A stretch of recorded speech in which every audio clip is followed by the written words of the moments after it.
Assalamualaikum warahmatullahi wabarakatuh. Bismillahirrahmanirrahim. Alhamdulillahirabbil alamin.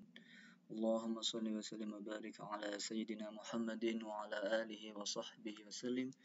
Allahumma 'allimna ma yanfa'una wanfa'na bima 'allamtana innaka antal alimul hakim. Baik, terima kasih atas perhatiannya. Untuk kali ini materi kita adalah memahami hadis merapatkan shaf sholat jamaah secara kontekstual. Karena hadis ini menurut saya memicu banyak problem dan memicu juga banyak konflik juga. Kenyataan di lapangan seperti itu. Oleh karena itu kita memahami hadis secara kontekstual dalam konteks hadis merapatkan sholat ya berjamaah. Kita ke buku saya, Eksekusi Nabawi. Di sini langsung saja sesungguhnya perintah Allah itu mutlak harus dilaksanakan. Dan perintah Rasulullah itu juga harus ditaati. Ini hadisnya saya may yuti'ir rasula faqad ata'a Allah. Jadi kita harus taat sama Rasulullah. Tidak bisa tidak. Tetapi dalam memahami hadis Nabi itu sahabat itu ada yang tekstual, ada yang kontekstual. Ini juga pintu masuk sebelum kita memahami hadis tersebut. Dalam hadis yang kita lihat di layar ini, ini adalah hadis Sahih Bukhari.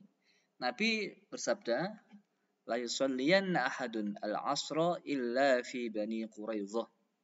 Jangan sekali-kali ini menggunakan nun taukid saqilah. Nun taukid fungsinya untuk menguatkan kalimat, menguatkan larangan. Jangan sekali-sekali sholat asar kecuali di Banu Quraidzah. Tapi kenyataannya para sahabat itu sebagian sholat di jalan.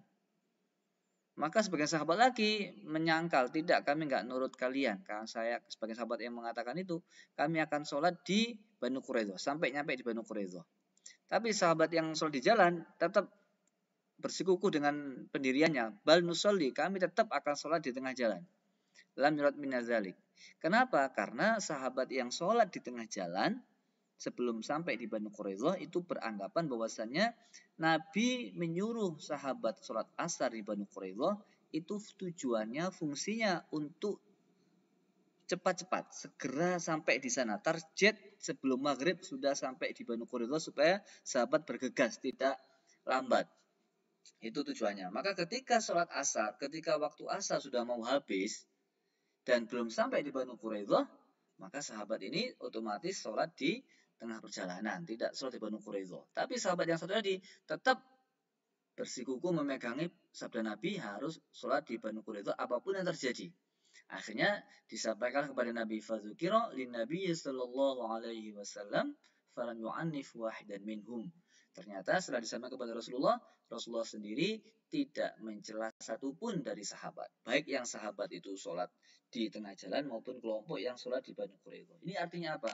Sahabat yang sholat di tengah jalan itu mempunyai aliran kontekstualis, dan sahabat yang sholat di Banu Quraidzah meskipun waktu sudah habis itu adalah aliran tekstualis. Jadi kesimpulannya apa? Pemahaman secara kontekstualis itu juga diberangkat oleh Nabi Shallallahu Alaihi Wasallam. Dan kita tidak mungkin memahami hadis seluruhnya, ya saya nggak ngomong sebagian. Semua hadis tidak mungkin difahami secara tekstual. Meskipun sebagian menuntut teks kontekstual. Contohnya saya kasih contoh. Kita faham sejak kecil, kita faham Rasulullah itu kalau sujud yura bayadu ibtayhi, kelihatan dua ketiaknya.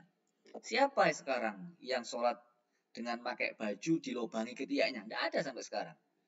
Nah, itu artinya apa? Itu artinya ketika sholat dan sujud itu tangannya dibentangkan. Nah, begitu, bukan kok kemudian dilobangi. Ini adalah majazi, ya, majazi ini. Oleh karena itu tidak bisa kita memahami hadis secara tekstual. Yang kedua, Rasulullah itu kalau ruku apa? Hasara dhahrahu. Hasara itu apa? Rata punggungnya. Lau subba alaihil ma lama sakoto. Kalau dikasih air, tetes air nggak akan tumpah. Punggung siapa yang seperti itu, yang lurus rata seperti triplek? Nggak ada. Dan air berapa tetes yang nggak bisa jatuh. Jadi ini adalah menunjukkan saking lurusnya. Saya sudah meneliti, bukan meneliti ya, saya sudah membaca dalam kitab-kitab fikih, kitab-kitab syarah itu, ruku itu ya cukup inhina uzhar. Kalau yang seperti kayak siku-siku L itu kesempurnaannya. Tapi kalau kita inhina saja sudah cukup ruku dan sudah sah. Oke, kita lanjut lagi ke pembahasan soft sholat. Maka memahami hadis Nabi tentunya tidak semuanya kontekstual. Ada yang tekstual, ada yang kontekstual. Langsung saja kita ke hadis-hadis barisan soft dalam sholat berjamaah. Nah, beberapa hadis ini saya cantumkan ya, yang menyuruh atau anjuran Nabi dasar orang itu meluruskan soft ini. Sawu sufufakum. Rasulullah bersabda, An Anas bin Malik. Ini hadis sahih, ini sahih Bukhari juga, ya. Yang jelas ini sahih semuanya. Sawu sufufakum fa inna taswiyatas sufufi min iqamatis shalah. Kalimat sawu ini bukan menempelkan, tapi meluruskan. Beda loh ya antara lurus dengan nempel. Yang saya masalahkan itu ketika kaki harus nempel kaki, lutut nempel lutut, pundak nempel pundak. Ini jadi masalah. Nabi di sini hanya sawu, lurus saja. Nah, di sini ada sebuah lagi fa inna taswiyatas sufufi min tamamis shalah. Jadi kalau nggak lurus barisannya, sholatnya nggak sempurna. Iya lurus ya, sekali lagi lurus, bukan bukan nempel, ilzak bukan. Hadis yang lain, Rasulullah bersabda, aqimus sufuf ini, dirikanlah sof, rapikan sof, wahadu. Hadu ini apa? Lurus, ya, lurus di antara pundak, bukan nempel. Wasudul kholal, penuhi yang renggang. Jadi kalau ada kholal, ada celah, harus ditutup. Sadaya sudut itu menutup. Walinu bi aidi ikhwanikum, yang lembut tangan kalian. Jadi kalau mungkin kalau ada orang masuk soft ya kita kasih, jangan sampai tangan kita itu menghalangi orang untuk ikut soft dengan kita lah itu. Lam yaqul Isa bi aidi ikhwanikum wala tadharu, ini hadis ini mudrajah, ini tambahan rawi. Wala tadharu, jangan biarkan furujatin lisyaitan, ada celah atau lubang untuk syaitan. Waman wasala soffan wasalahullah, barang siapa yang menyambung soft, maka Allah akan menyambungnya. Artinya Allah akan ridho kepadanya, Allah akan menyambung hatinya. Ya, dengan Allah, berikan Allah kekhusyuan. Waman qata'a soffan qata'ahullah, barang siapa yang memutus barisan ini ya. Artinya memutus ini. Jadi barisan rapi tapi diputus jadi nggak rapi atau nggak lurus. Nah ini ya. Memutus barisan maka Allah akan memutusnya. Dari tersebut tidak sedikit dari makmum memahami hadis tersebut secara tekstual dengan merapatkan jari kelingking, ya, kaki makmum yang berada di sampingnya. Nah, dari hadis tersebut difahami secara tekstual bahwa celah dalam sholat akan dimasuki oleh setan. Pemahaman seperti ini dikuatkan oleh redaksi berikut ini. An Anas bin Malik, an Nabi, ini juga Sahih Bukhari. An Anas bin Malik, an Nabi sallallahu alaihi wasallam qol, aqimu sufufakum, dirikanlah sholat, dirikanlah shaf. Artinya apa? Buatlah soft yang rapi. Fa inni arakum min wara'i zahri.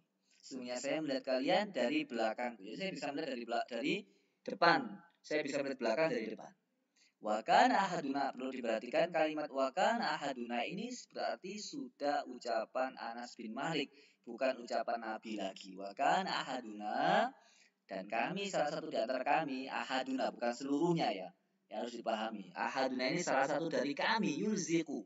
Nah, menempelkan pundaknya di pundak temannya dan kakinya di kaki temannya. Ini jadi penguat mereka. Tapi ingat, ini bukan ucapan Nabi karena sudah wakana ahaduna. Nanti akan saya tunjukkan beberapa bukti ya tentang memahami hadis ini secara kontekstual. Ini wakana ahaduna ini otomatis bukan Nabi. Karena Nabi kan nggak jadi makmum, ahadun zulmakibah. Ini Anas bin Malik yang berbicara. Sekarang bagaimana memahami hadis kontekstual, hadis soft dalam sholat? Nah, perhatikan. Jadi untuk ini Abdullah Musfir Adami ini membuat 7 kaidah yang dijadikan standar dalam kesahihan matan hadis. Salah satunya itu apa? Membandingkan hadis satu dengan lainnya. Dengan demikian, hadis-hadis soft dalam sholat bila difahami secara kontekstual, maka setan yang dimaksud dalam hadis tersebut bukanlah setan hakiki atau setan asli, tetapi adalah setan majazi yang bermakna sifat atau perilaku yang tidak baik. Ini kan tadi ada hadis apa? Wala tadharu furujatin lisyaitan, jangan biarkan celah atau lubang untuk setan. Nah, itu. Nah, setan di sini pemahamannya bukan setan asli, tapi setan majazi, ya. Itu harus diingat. Nah, ini dalilnya wala tadharu ya furujatin lisyaitan. Setan ini bukan setan asli tapi setan majazi. Buktinya apa? Kita lihat di sini. Memahami kata setan secara hakiki akan menimbulkan pertanyaan logis. Mengapa setan bersusah-susah mencari posisi soft yang sempit? Ya kan? Soft yang tidak menempel jari kaki, makmum misalnya kan sangat sempit sekali, berapa inci itu, berapa sentimeter itu, mungkin 1 sentimeter ya, nggak sampai 3 sentimeter. Kenapa saya kok repot-repot menyempit diri untuk sholat? Nah, sedangkan di masjid juga masih banyak barisan yang belum terisi. Bahkan kalau sholat subuh di masjid biasanya malah 3 baris saja yang bakal masih kosong. Kenapa dia repot-repot untuk sholat di tempat yang sempit? Nah, gitu. Selain itu, jika ada setan ikut sholat kan malah bagus. Setan kan menghalalkan berbuat baik. Kalau dia gara-gara kita tidak nempel 3 inci atau 1 sentimeter ya malah bagus ya. Nah, kalau 2 senti dia kita nggak rapat setan masuk ya malah bagus. Kita ngasih tempat untuk setan sholat kan begitu ya. Mestinya begitu. Kalau logisnya ya. Meskipun agama tidak selalu dilogikakan. Selain itu, jika hadis-hadis soft di dalam istilah tekstual akan menimbulkan kebingungan yang lain, yaitu sulitnya untuk menyamakan atau menempelkan pundak antara makmum. Jadi kalau kita nempelkan jentik bisa, tapi nempelkan lutut pundak ini mana bisa? Nggak mungkin. Mana ada pundak itu lurus, ya? Nggak mungkin. Silahkan berdiri dan tempelkan pundaknya, bukan bahu ya, pundak, mangkip itu pundak, dan tempelkan juga lututnya, dengkulnya bahasa Jawanya. Ya, mana ada orang itu sholat nempel dengkulnya, nempel pundaknya, ini nggak mungkin bisa. Hal ini disebabkan pundak seorang dipaksa pun tidak akan bisa nempel. Ya, kalau hanya yang bisa nempel hanya jentiknya aja. Maka pemahaman hadis tersebut harus dilakukan secara majazi. Nah, itu. Nah, saya kasih contoh. Setan itu dalam beberapa hadis itu juga bukan bermakna setan asli, tapi setan majazi. Kita bisa melihat di sini. Idza stayqadha ahadukum, ya, idza stayqadha urahu ahadukum min manamihi. Fatawadda'a falyastanfir salasan fa inna syaitana yabitu ala khushumihi. Jadi kalau kalian tuh wudu ya, bangun tidur, wudu itu harus membersihkan hidung. Karena setan tuh nginep tidur malam di lubang hidungnya. Apakah setan itu nginep di lubang hidung orang dan lubang hidung menjadi tempat penginapan setan meskipun itu orang kekasih Allah yang selalu zikir? Nah, ini nggak bisa begitu. Kalimat ini adalah majaz, ya. Makna setan dalam itu adalah makna majaz. Yang Nawawi mempunyai pendapat bahwasanya makna setan itu adalah makna isti'arah, majaz, yaitu kotoran yang ada dalam lubang hidung yang bisa disebabkan oleh debu yang menempel di lubang hidung yang lembab atau basah sehingga menjadi kotor, dan kotor adalah sesuatu yang diserang oleh setan. Nah, Nawawi juga memahami setan bukan sebagai setan asli tapi setan majaz, yaitu kotor, ya. Ini juga sebuah hadis yang lain. Idza shalla ahadukum ila syai'in yasturuhu minan nasi فأراد أحد أن يجتاز بين يديه فليدفعه فإن أبى فليقاتله. Kalau kita sholat ya, kita sudah buat satir, kalau ada orang lewat sebelum satir ya, di dalam satir, maka dia harus menolaknya. Kalau nggak mau, hendaknya dia itu membunuhnya. Ya kan? Nah, di situ ada kalimat itu adalah setan. Maka setan di sini menurut Imam Syihabuddin Al-Qasqalani majaz lil mubalaghah. Karena seperti perbuatan setan yang tidak patuh atau membangkang. Ya, falidafa'hu fa inaba falyuqatilu. Ya, jadi kalau dia nggak mau bunuh karena itu setan kan gitu. Ya, setan itu adalah majazi. Oleh karena itu pemahaman hadis-hadis soft bila difahami secara kontekstual memberikan pesan agar para makmum mengisi soft sholat yang masih kosong tanpa harus menempelkan jari-jari kaki ke kaki makmum sampingnya. Membiarkan soft sholat jamaah kosong mempunyai kemungkinan adanya kesenjangan hubungan antar makmum, tidak adanya rasa persatuan di antara mereka, adanya indikasi permusuhan dan pertikaian. Permusuhan, kesenjangan hubungan dan pertikaian merupakan perbuatan setan. Sebagaimana dalam Al-Quran surat Al-Maidah, innama yuridu syaitanu ayyuqi'a bainakumul adawata wal baghdha. Maka membiarkan soft yang masih kosong sedangkan masih banyak makmum yang tidak dapat tempat di masjid, ini merupakan sifat egois dan tidak peduli, dan itu merupakan sifat atau perbuatan setan, ya. Oleh karena itu sebaliknya merapikan soft dan mengisi barisan sholat yang masih kosong merupakan wujud dan gambar adanya keserasian, keselarasan dan persatuan di antara mereka.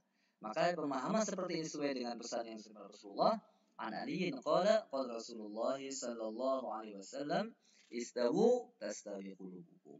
Luruskanlah barisan, maka hatimu akan lurus. Jadi kalau dalam sebuah sholat komunitas di masjid, kok lurus barisannya, insya Allah yang sholat yang jadi makmum, yang lurus dari barisannya insya Allah orang-orang yang tidak mempunyai masalah. Kalau orang itu lagi berantem, lagi bertikai, lagi benci, jejer saja nggak mau ya, bersanding aja nggak mau. Nah, ini jadi masalah. Nah, jadi kalau sampai ada soft yang kosong kok nggak diisi, ini masalah. Itu menunjukkan adanya ketidakharmonisan para jamaah di situ. Ada satu jamaah yang tidak harmonis, nggak mau dekat dan bersanding dengan teman yang kosong softnya tadi itu. Bukan harus menempelkan jentiannya, apalagi menempelkan lututnya tidak mungkin, menempelkan pundaknya juga tidak mungkin. Nah, seperti itu. Jadi ini Nabi hanya mengatakan istawu, luruskan saja, tidak perlu rapatkan. Nah, ini penting. Ya, rapat itu artinya rapat itu ya rapat ya, jangan sampai ada celah yang bisa diisi orang kok nggak diisi orang, itu saja sebenarnya. Luruskan barisan kalian, niscaya akan lurus hati kalian. Hadis ini secara tegas dan jelas bahwa maksud dari meluruskan dan merapikan barisan adalah lurusnya hati. Lurusnya hati merupakan simbol adanya kesatuan, keserasian, saling peduli, dan saling menghormati. Dengan demikian, memahami hadis-hadis yang berhubungan dengan soft atau barisan dalam sholat lebih tepat menggunakan model pemahaman kontekstualis simbolik, majazi. Metode ini tidak hanya dipopulerkan oleh ulama kontemporer, tapi juga metode ini telah digunakan oleh klasik, bahkan sahabat pun juga menggunakan pemahaman seperti ini. Ya, pemahaman semacam ini dapat mengurai makna hadis terpisah dalam satu tema yang sama. Jadi pemahaman hadis secara kontekstual dapat mengurai makna-makna hadis yang terpisah dalam satu yang sama. Selain itu, pendekatan kontekstual membuat teks menjadi hidup dan dapat dicerna dengan logis oleh akal sehat, serta menghilangkan adanya makna hadis yang kelihatannya bertentangan. Membaca dan memahami hadis Nabi memerlukan perangkat ilmu yang tidak sederhana. Oleh karena itu, hendaknya tidak tergesa-gesa untuk mengambil pesan hadis Nabi tanpa mempertimbangkan beberapa standar dalam memahami matan atau redaksi hadis. Itu kesimpulannya, bukan kesimpulannya, itu penjelasannya akan saya paparkan beberapa argumentasi menguatkan tadi. Perhatikan, ini pendapatnya Imam Ibnu Hajar al-Asqalani dalam kitab Fathul Bari Ibnu Hajar al-Asqalani syarah Sahih Bukhari ini, kitab Fathul Bari. Perhatikan, Imam Ibnu Hajar al-Asqalani memahami bahwasanya al-muradnya ilzaqul mankib ini, nempelkan pundak dan kaki dalam sop. Al-murad bidzalika al-mubalaghah. Itu maksudnya adalah mubalaghah saja. Ya, mubalaghah bukan tujuan intinya. Mubalaghah dalam meluruskan barisan dan menutup celah. Celah itu celah tadi, celah itu standarnya orang, bukan standar sentimeter tadi itu ya. Ya, wa aqimu as-sufuf wa hadu, luruskan bukan tempelkan. Luruskan pundak kalian, wasudul khalal wa la tadharu furujat nasyallah hadis Nabi. Ila akhirih. Sekarang coba kita lihat di halaman setelah ini menarik. An Anasin, ya, Sayyidina Anas. Jadi kalimat-kalimat wa kana ahaduna ini ucapan Sayyidina Anas, ya. Wa saraha bi annaha min qauli Anas. Wa kana ahaduna qaul Anas, bukan kata Nabi. Apa? Wa kana ahaduna yulsiqu mankibahu, ini hadisnya Anas ini. Nah, wa kana ahaduna, Nabi hanya ngomong bersabda sampai ini aja. Nabi bersabda sampai aqimu sufakum fa inna arakum. Wa kana ahaduna, ini ucapan salah satu di antara kita, jadi salah satu aja, enggak semua sahabat. Satu sahabat saja itu baru menempelkan pundaknya di pundak temannya dan kakinya di kaki temannya. Jadi ini ucapan Sayyidina Anas, bukan ucapan Rasulullah sallallahu alaihi wasallam. Ya. Qala Anas fala qad ra'aitu. Perhatikan di sini kalimat ini. Wa zada Ma'mar, ya. Wa qala Anas faqad ra'aitu ahaduna wa afada hadha tasrih anna al-fi'l madhkur kana fi zaman Nabi, itu pada masa Nabi. Wa bihadza yatim ihtijaj bihi ala bayan murad bi iqamati shaf fi tasbihati. Wa zada Ma'mar, perhatikan di sini kalimat ini menarik. Walau fa'altu dzalika bi ahadim al-yaum la nafaraka annahu baghul jus. Jika saya suruh orang-orang untuk menempelkan pundaknya di pundak temannya, saya suruh mereka untuk menempelkan lutut di lutut temannya dan kaki di kaki temannya, kepada mereka saat ini, pada masa ini, Ma'mar berarti ya, tentu mereka akan lari, nggak mau sholat jamaah. Seperti larinya apa? Bagelinya apa? Keledai yang lari, yang apa? Lari ya. Keledai yang liar, yang apa? Lari dari ikatan. Bagul syamus, kayak keledai. Gak ada orang mau begitu. Siapa yang mau seperti itu? Sholat dengan cara seperti ini justru malah menghilangkan kesunahan yang lain. Apa contohnya? Contohnya adalah ketika sujud sudah jelas bahwasanya tangan harus dibentangkan kelihatan ketiaknya, tapi kan nggak bisa tekstual ya, kelihatan apa dibentangkan ketiaknya. Ini kalau terlalu rapat softnya tentu nggak bisa membentangkan tangannya, kalau dipaksa pun akan sulit. Kenyataannya demikian ya, apalagi kalau tasyiat akhir ini boleh jadi sebagian kaki itu bisa kedudukan oleh sampingnya, malah nggak khusyuk lagi. Nah itu menguat. Sekali lagi kita lihat dalam Fathul Bari bin Rajab. Ini Fathul Bari bin Rajab ini bukan kitabnya namanya sama, tapi yang menulis Ibnu Rajab. Kalau tadi yang menulis Ibnu Hajar al-Asqalani sama syarah Sahih Bukhari. Kalau Nu'man bin Bashir ya, ini Ra'aitu rajulaini tentang masalah menempelkan pundak di pundak ya, itu bukan ditempelkan. Hadis Anas ya dulu ini menunjukkan bahwasannya yang dimaksud dengan lurusnya barisan adalah lurusnya standarnya apa? Standarnya lurusnya pundak dan lurusnya kaki, lurus saja, bukan nempel. Nah, ini perlu difahami. Jangan sampai terburu-buru memahami hadis ya. Ini menurut Imam Ibnu Rajab ya dalam syarah Fathul Bari Sahih Bukhari. Nah, terus kemudian saya lacak lagi di media ini ada beberapa ulama punya pendapat. Ini bisa lihat di sini. Itu ada kesalahpahaman. Kita lihat beberapa ulama di sini. Perhatikan. Ini tadi sudah saya sampaikan ya, yang dimaksud balaghah. Ini ada menarik. Qala al-Hafiz, siapa Hafiz ini? Ibnu Hajar rahimahullah. Ya. Ini dalam kitab ini Al-Kashmiri Al-Hindi. Qala al-Hafiz ya, al-murad bidzalika al-mubalaghatu fi ta'dil as-saff wa saddi khalal. Qultu ini ya yang mengucapkan siapa? Syekh Al-Kashmiri. Qultu, ini bukan ucapan Ibnu Hajar lagi. Wa huwa muraduhu 'inda al-fuqaha. Ini yang dimaksud oleh Imam Madzhab 4. Nah, ini statement beliau dalam kitab Fathul Bari ala Sahih Bukhari. Beliau punya kitab syarah Sahih Bukhari dengan namanya Fathul Bari. Jadi ini yang dimaksudkan Imam Fuqaha 4. Jadi bukan kok nempel jentiknya ya, tapi yang dimaksud adalah lurus saja ya. Itu mubalaghah itu. Nempel. Nah, ini sudah saya perhatikan. Nah, Syekh Utsaimin ini ulama Saudi. Ada yang mengatakan beliau Wahabi. Ini orang Wahabi aja nggak begitu ya. As-sahabah radhiyallahu anhum fa innahum kanu yusawwuna sufuh bil saqil ka'bain ba'd ba'd. Ai anna kullu wahidin minhum, sebagian mereka itu menempelkan tumitnya di tumit temannya, tetangganya, supaya terjadi muhada. Muhada ini jejer lurus ya. Fahuwa laisa maqsud dzati, itu bukan yang diinginkan secara zatnya. Laisa maqsud dzati, walakinahu maqsudun li ghairi. Jadi nempelkan jentik ke jentik temannya itu bukan maksud li dzati, bukan. Itu maksud li ghairi apa? Tujuannya apa? Supaya sempurna softnya, supaya rapi softnya, dan tidak harus ilsok ya, tidak harus nempel ya. Walaisa makna dzalika an yulazimah al-ilsok, makna itu bukan harus ilsok. Wa yabqa mulazim lahu fi jami'is shalah ya. Ya. Tujuannya supaya rapi saja, tujuannya supaya lurus saja, ya. Bukan kok makna dzalika ilsok, bukan. Ini saya ini. Perhatikan lagi Syekh Abu Bakar bin Abdullah Abu Zaid rahimahullah berkata dalam sebuah kitabnya La Jadida fil Ahkamis Shalah. Ini kitabnya beliau seperti itu. Fa hadza fahmu sahabi radhiyallahu anhu fi tasbiyah. Apa tasbih itu maksudnya? Luzum istiqamah wasadul khalal lal ilzaq, tidak nempel ya. Perhatikan, lal ilzaq wa ilsaqil manakib wal ki'ab. Bukan kok nempel kan tumit dan pundaknya. Ini tidak. Syekh Muhammad bin Shalih Al-Utsaimin juga melanjutkan wa minal ghuluwi, termasuk berlebihan dalam masalah soft itu apa? Ya tadi itu menempelkan kata tumitnya itu. Ya. Wa yaftahu qadamaihi, dibuka renggang-renggang. Sampai seperti ini gambarnya. Ini ada bukan tadi ada yang saya lihat itu sampai bergaga gitu ya. Ini kan enggak menarik.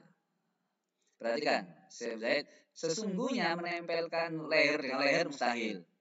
Menempelkan pundak dengan pundak mustahil. Itu terkalufun zahir. Dan menempelkan lutut juga mustahil.